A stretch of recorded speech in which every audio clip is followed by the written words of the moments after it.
Insanely lucky. That's a quote today from a West Fargo teenager who had his right foot amputated after police say his motorcycle was hit by a drunk driver. He sat down with WDAY News reporter Matt Henson today at Sanford Hospital to share his message with why it could have been a lot worse. It's not how 17-year-old Kolby Hunsicker planned to start his senior year at West Fargo High School.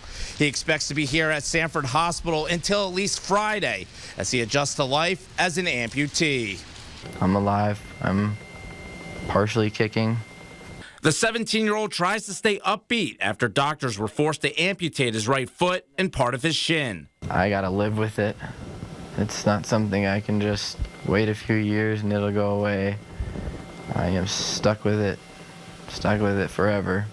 Just days after taking senior pictures with his motorcycle, Kolby's life changed forever Friday night. He was traveling across town and had just turned on the 45th Street by the old African nightclub to go let his sister's dog out when police say he was T-boned by a drunk driver who had a stop sign. When my foot got crushed, it got stuck in his grill, and then I flew over my motorcycle.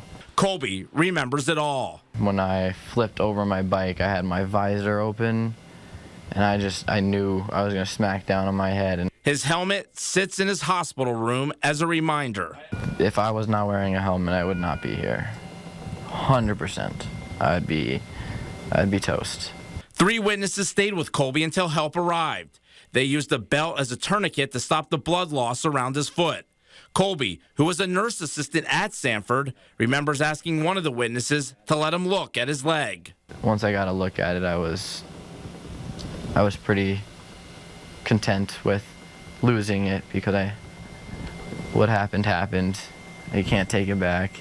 How he's going to cope with the loss of his foot is what Kolby is trying to figure out. The motorcycle was his pride and joy. He rode it at least 2 hours a day, sometimes to celebrate an accomplishment, sometimes to just feel free, other times to process life's challenges. The plan to hopefully one day rebuild that trust and hop back on his bike. I could have died.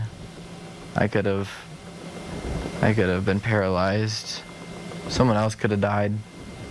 Someone else could have lost their kid. Kolby said his other big message, thank you. Thank you to the first responders who helped him at the crash site, the Good Samaritans who stayed with him until help arrived, and all the doctors and nurses who have worked on him around the clock since last Friday. Reporting in Fargo, Matt Henson, WDAY News.